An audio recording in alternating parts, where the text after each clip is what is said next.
Welcome to the Pencil Bob channel. I hope you enjoy my stories.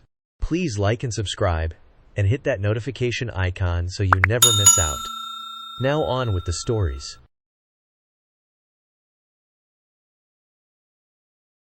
Touch my house, I break your face. This one goes back to the mid-90s, a story straight out of my great-uncle James's old journal that's been handed down a couple of times. James and Louise, his wife, had a lovely house, the kind that had history, and felt like home the second you walked in. They'd lived there since the 70s, and from what I read, they loved every inch of that place.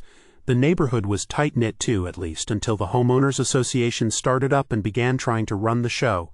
James wasn't one to be bullied, and neither was Louise. I'm pretty sure they had the patience of saints, and the backbone of legends. So here we are in July of '94. James and Louise are packing up to head out on vacation for a week.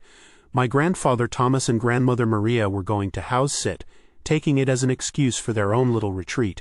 No sooner had Thomas and Maria pulled into the driveway than they spotted a man stomping around the yard, inspecting the bushes and giving the place the sort of look you'd expect from a drill sergeant inspecting the barracks. The man straightened up the second he saw them, giving them that smug smile that HOA types seem to perfect. "Excuse me," he started, a clipboard tucked under his arm. "I'm Doug from the Homeowners Association. Your property looks quite different from the others, and I thought I'd address it." Thomas raised an eyebrow, glancing at Maria as if to say, "Here we go." He took a step forward, giving Doug a polite but firm look. "Well, Doug, I'm not actually the owner. My brother James owns the property. My wife and I are just here for the week while he's on vacation." Doug's smirk didn't waver and he shook his head. No, he said, waving a dismissive hand.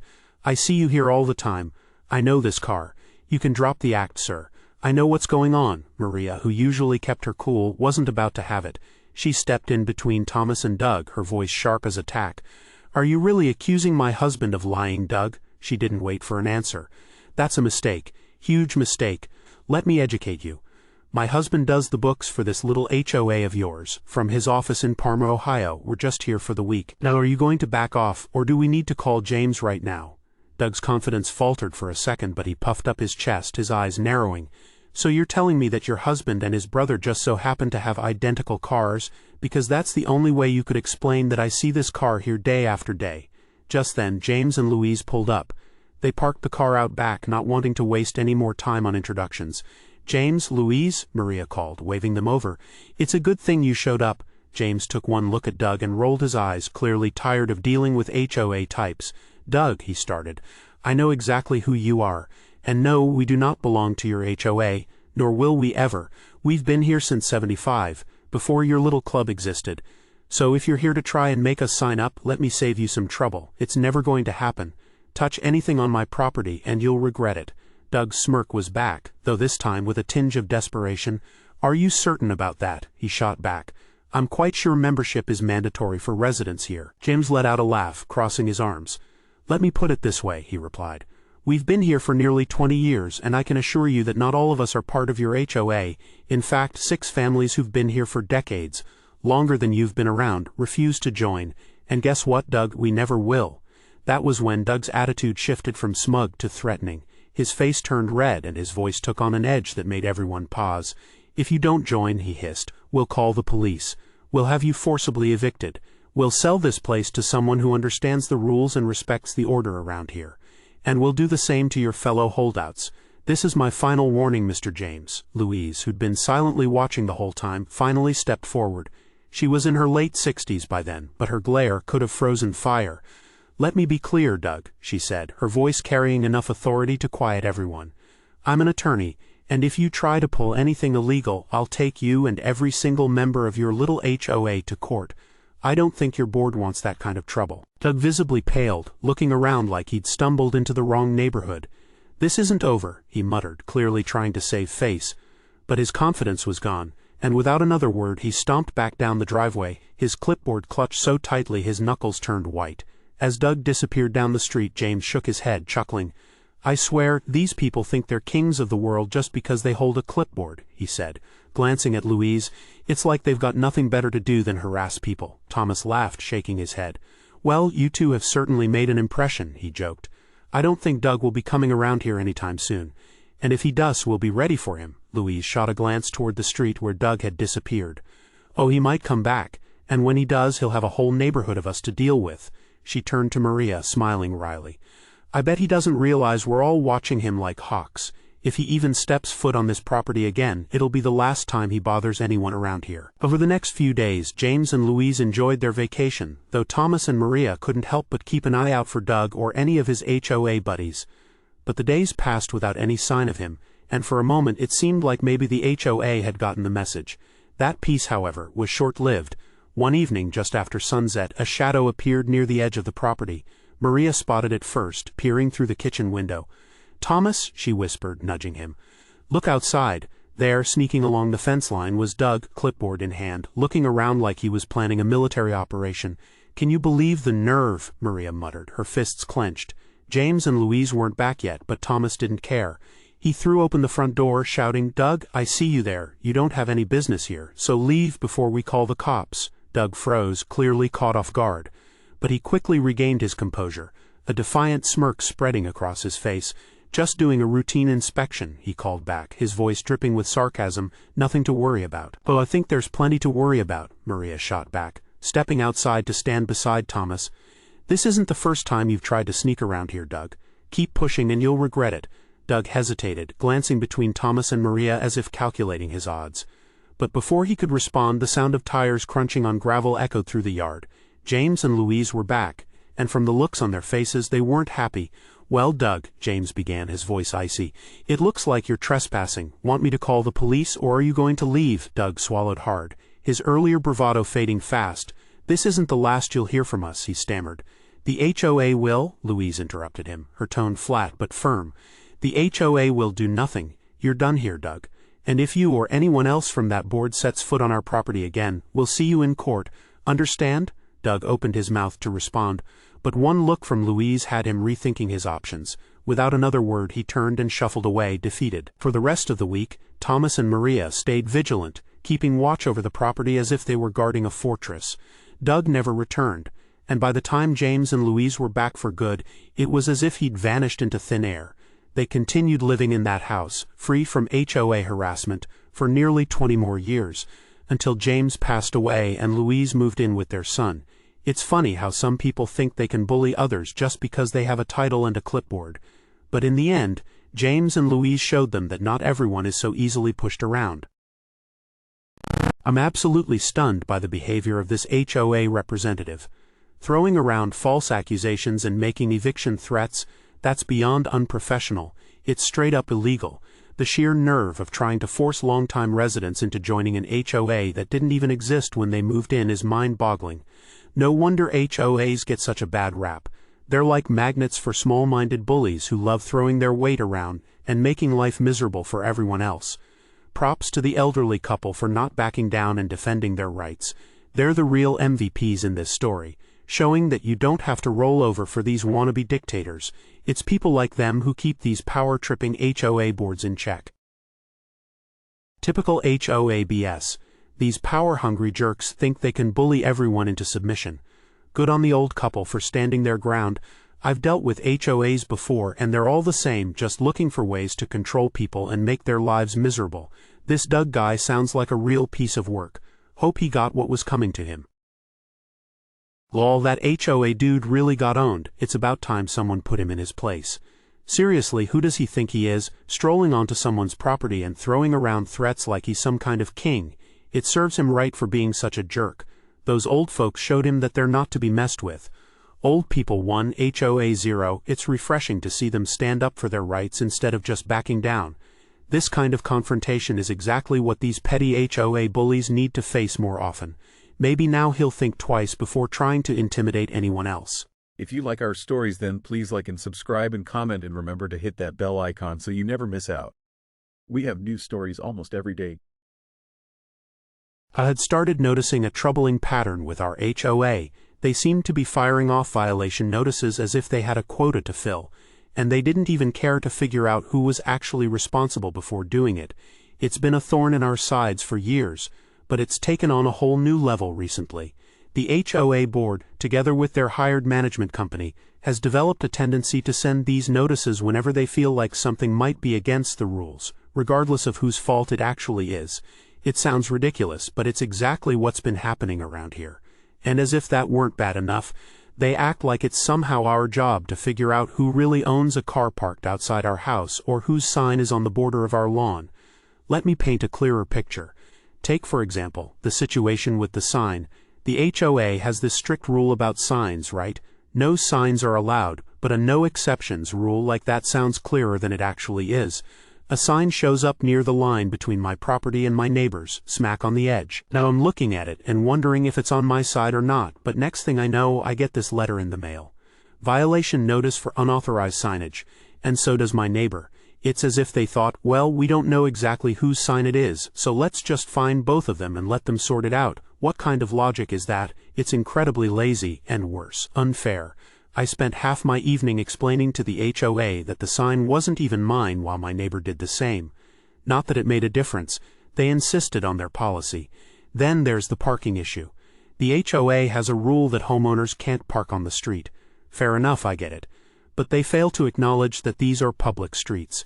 Any guest, repair worker, delivery person, or random driver can park wherever they please. But if a car sits parked outside my house, regardless of who it belongs to, I'm the one who gets a violation letter.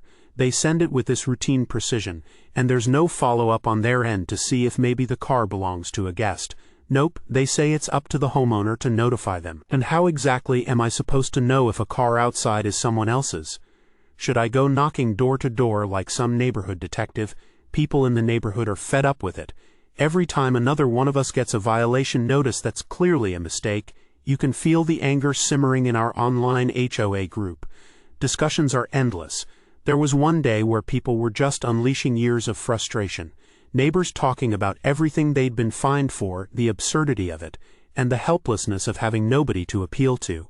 Then there was Mark, one of our neighbors, who decided he'd had enough.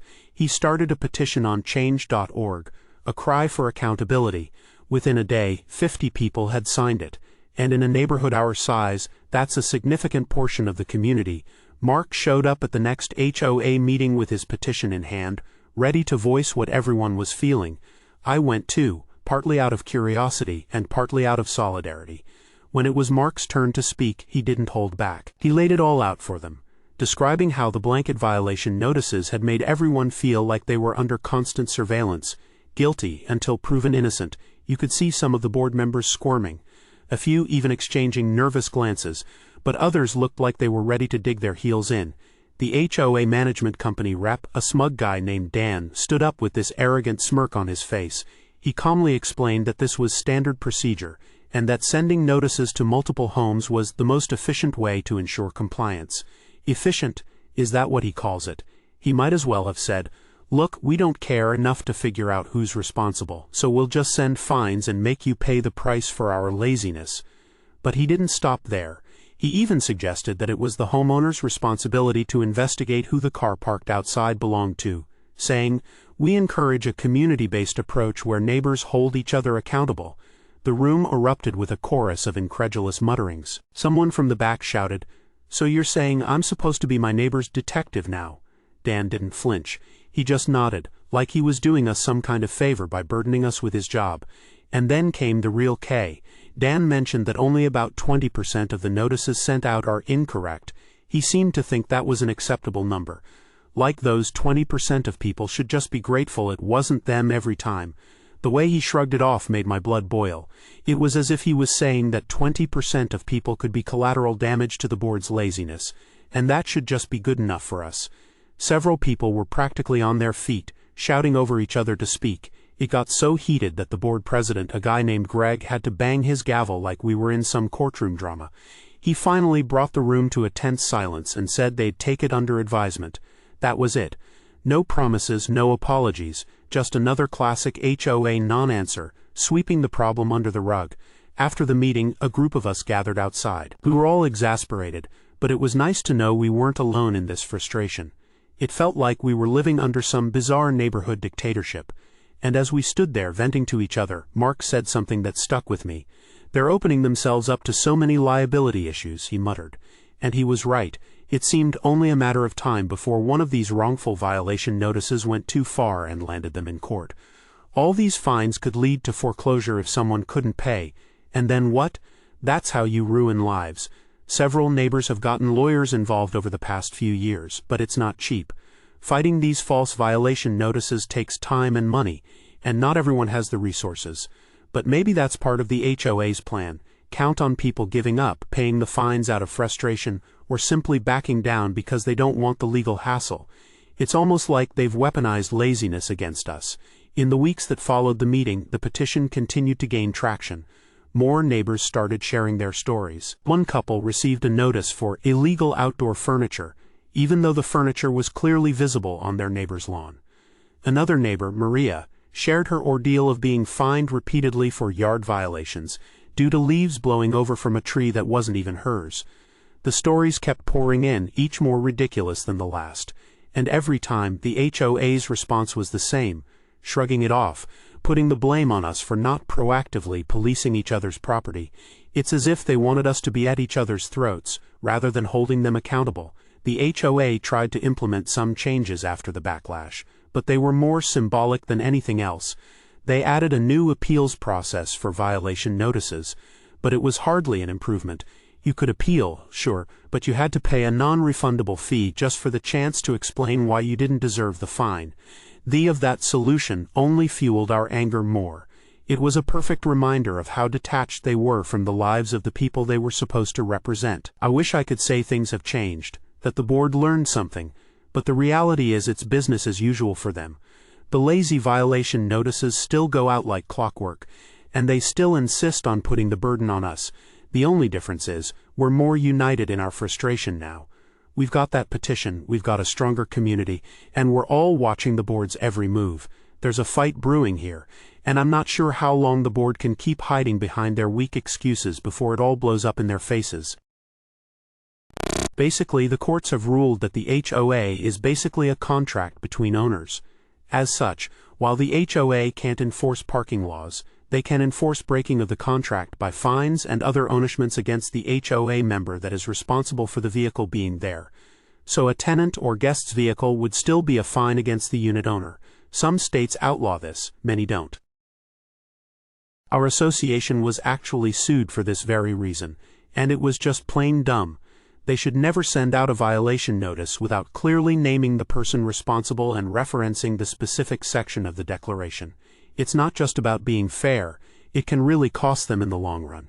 When they send out vague notices, it creates confusion and frustration among homeowners, and that can lead to legal trouble. We all want to keep our community in good shape, but without clear communication, things can spiral out of control. Homeowners deserve to know exactly what they're being accused of and why. If the board doesn't get their act together, we could see more lawsuits and even more division in our neighborhood. Honestly, this whole HOA situation is a mess. I mean, how hard is it to figure out who's breaking the rules? They just send out violation notices like they're candy, without even checking who did what. It's ridiculous. If I get a letter saying my trash cans are out too long, when they're really just next door, I'm gonna lose it. These folks act like they're the rule police but can't even do their job right. And what's with not naming names in the notices? It's like they want to stir up drama in the neighborhood. I've seen neighbors fighting over this nonsense, and it's all because the HOA can't be bothered to do a little homework. They're wasting our money on fines and legal fees instead of fixing real problems. If they keep this up, we'll end up with more lawsuits than neighbors. It's time for them to wake up and start acting like they care about us instead of just flexing their power. We need leaders who actually know what they're doing, not this clueless bunch running around throwing violation notices everywhere.